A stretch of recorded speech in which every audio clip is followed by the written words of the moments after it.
Samantha, huwag mo naman akong awayan kung hindi na ako kasing dalas mag-video call sa'yo. Ang dami kong pinagdadaanan kaya. Wala akong trabaho, ako breadwinner ng pamilya.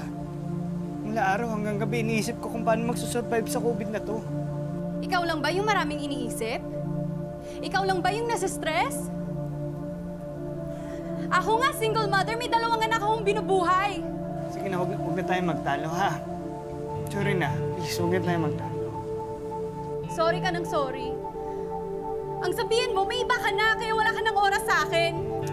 Ang hirap sa'yo, Samantha, eh. Bintang ka ng bintang. Eh, siyempre, ikaw lang mahal ko. Wala akong ibang mahal. Eh, hindi ko yan nararamdaman, Diego. Sabi ko na nga ba, mahirap yung gantong setup, yung LDR? Pa ako pumayag sa ganto. So, nagsisisi ka? Na ako yung naging boyfriend mo? Oo. Alam mo ba kung bakit? Kasi recently, wala na tayong masyadong communication. Wala ka ng oras sa akin. Pinag-iisipan ko pa kung tayo pa ba. Hindi ko alam kung bakit ikaw pa yung pinili ko. Alam mo, mas makakabuti kung wag na natin ito ipagpatuloy. Tama na, tama na. Tumigil ka na, Samantha. Oo, titigil ako. Ayoko na, pagod na ako. Break na tayo! Samantha!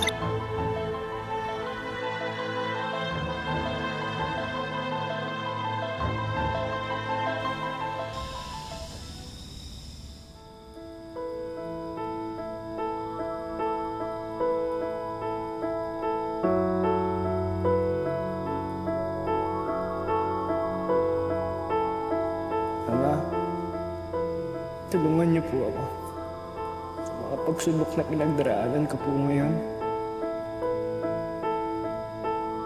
Nahihirapan po ako eh. Pero pinipilit ko pong magpakatatag. Ikaw nawa po sana ang patuloy kong makasama para malampasan ang lahat ng mga to. Ama, huwag niyo po akong pababayaan, ha? Hinihiling ko rin po ang kapatawaran sa aking mga salita. Sa pangalan po ni Jesus. Amen.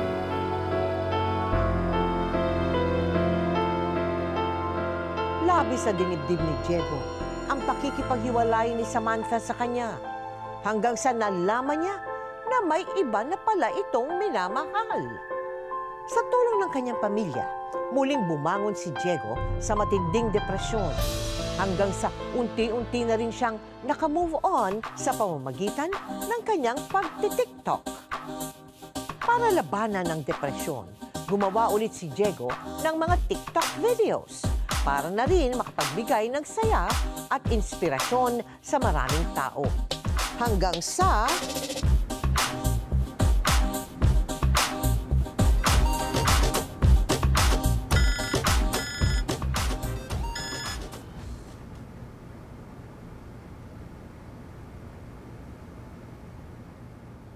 Hello, ma'am. Good afternoon po. Kumusta mo? Napatawag ko kayo. Hello, Diego. Na ako'y good news sa imuha. Good news po. Di pa balik na tatanan ni Gobernador sa trabaho. Talaga ho, ma'am? Pero medyo stricto ang health protocol karon. Unsa, ready na ka mo balik sa trabaho? Yes, ma'am. Ready na po ako. Malaking tulong po to sa pamilya namin, ma'am. Maraming salamat po. Sige po. Bye-bye po.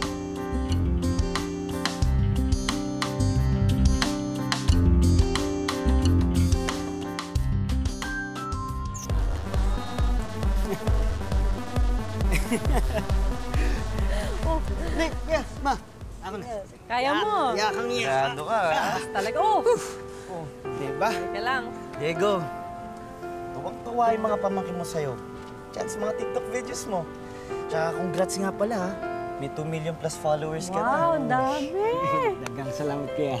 Astig mo. Sikat ka na.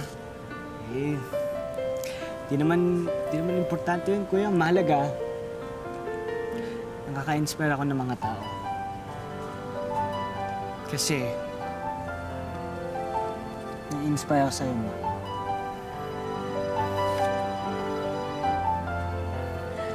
Mula noon hanggang ngayon, alam mo, ipinagmamalaki ka namin, anak. Kung buhay lang ang Kuya Billy Joe mo, alam mo, matutuwa yun na unti-unti mo nang naabot ang pangarap mo. Mahal na mahal ka namin, anak. Mahal na mahal ko rin po kayo, ma. Tama po kayo. Buo man o hindi, wala akong higit sa pagmamahal ng isang pamilya. Nilamutan ako pag ganyan ka na magsalita. Parang may iyak ako. Tama na, sumayaw ka na lang.